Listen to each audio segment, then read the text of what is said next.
ഞങ്ങളൊരു fact finding എന്നുള്ള നിലയിൽ ഞങ്ങളിവിടെ വന്നു.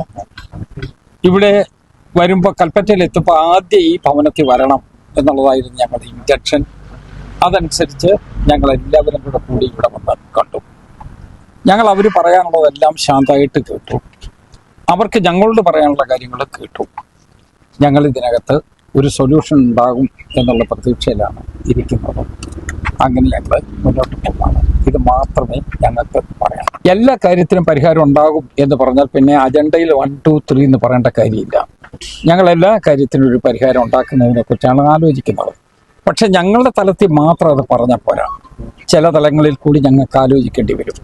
പക്ഷെ ആദ്യമായിട്ട് ഈ കുടുംബത്തെ ആശ്വസിപ്പിക്കുക എന്നുള്ളതായിരുന്നു ഞങ്ങളുടെ പ്രാഥമികമായ ഉത്തരവാദിത്വം. ആ ആശ്വാസ വാക്കുകളുമായിട്ടാണ് ഞങ്ങൾ വന്നെത്തിയത്. അതിൻ്റെ ആഴമാണ് ഇപ്പം എന്നോട് ചോദിക്കുന്നത്. അത് ഞങ്ങൾ സംസാരിക്കേണ്ട രൂപത്തിലൊക്കെ സംസാരിച്ച് ഇതിന് പ്രശ്നത്തിന് പരിഹാരമുണ്ടാകും. നേരിട്ട് തന്നെ വരണം എന്ന് തീരുമാനിച്ചത് അതുകൊണ്ടാണ്. ഇനിയിപ്പോൾ ഒരു കാര്യമുണ്ട്, ഇതിൻ്റെ പേരിൽ ഒരു വാദപ്രതിവാദം ഉണ്ടാക്കാൻ സാധ്യമല്ല.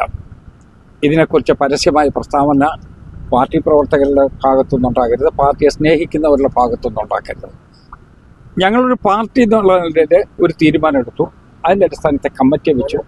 ആ കമ്മിറ്റിയോട് പറയാൻ എല്ലാവർക്കും പറയാനുള്ള അധികാരമുണ്ട്, അവകാശമുണ്ട്. ഞങ്ങളതെല്ലാം അംഗീകരിക്കുകയും ചെയ്യുന്നു. പക്ഷേ പരസ്യ പ്രസ്താവനകൾ ഇവിടെ വെച്ച് അവസാനിപ്പിക്കുകയാണ്. ഇനി ഇതിൻ്റെ പുറത്ത് ഒരു പരസ്യ പ്രസ്താവനയും പറ്റില്ല.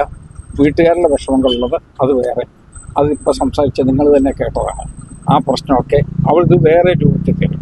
പക്ഷേ ഇതിൻ്റെ പേരിലൊരു കോലാഹലം ഉണ്ടാക്കി കളയാം, അല്ലെങ്കിൽ മനസ്സിൽ എന്തെങ്കിലും ഒരു പഴയ വിരോധം ഉണ്ടെങ്കിൽ അതിവിടെ തീർക്കാം എന്നുള്ള നിലയിലിട്ട് കൊണ്ടുപോകാൻ പറ്റില്ല. ഇത് രാഷ്ട്രീയ മുതലെടുപ്പിനുള്ള ഒരു ഐറ്റമായിട്ട് വിട്ടുകൊടുക്കാൻ ഞങ്ങൾ തയ്യാറല്ല. ഇത് അല്ലാതെ തന്നെ പ്രശ്നത്തിന് പരിഹാരം. ശരി, ഇതിന് ശേഷമാണ് ഞങ്ങളുടെ കയ്യിലേക്ക് ഈ വിജയത്തിൽ എഴുതിയതായിട്ടുള്ള കത്തുകൾ കിട്ടുന്നത്. അതുകൂടെ കിട്ടിക്കഴിഞ്ഞപ്പോഴാണ് ഇതിന്റെ ഗൗരവം വർദ്ധിക്കുന്നത്. അപ്പോൾ തന്നെ ഞങ്ങൾ ഓരോരുത്തരുടെയും ഞങ്ങളുടെ ഇന്നത്തെ ദിവസത്തെ കാര്യം മാറ്റിവെച്ച് ഇന്നലെയാണ് ഞങ്ങളെ ചുമതലപ്പെടുത്തുന്നത്.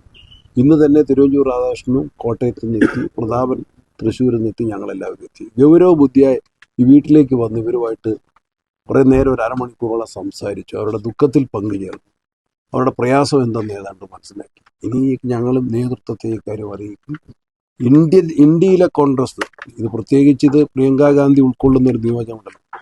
ഇന്ത്യയിലെ ഇന്ത്യൻ നാഷണൽ കോൺഗ്രസ്, കേരളത്തിലെ ഇന്ത്യൻ നാഷണൽ കോൺഗ്രസ്, ആ കോൺഗ്രസ് പ്രസ്ഥാനത്തിന് വേണ്ടി ദീർഘനാൾ ജീവിച്ചു മരിച്ച വിജയേട്ടൻ്റെ കുടുംബത്തോടൊപ്പം തന്നെ.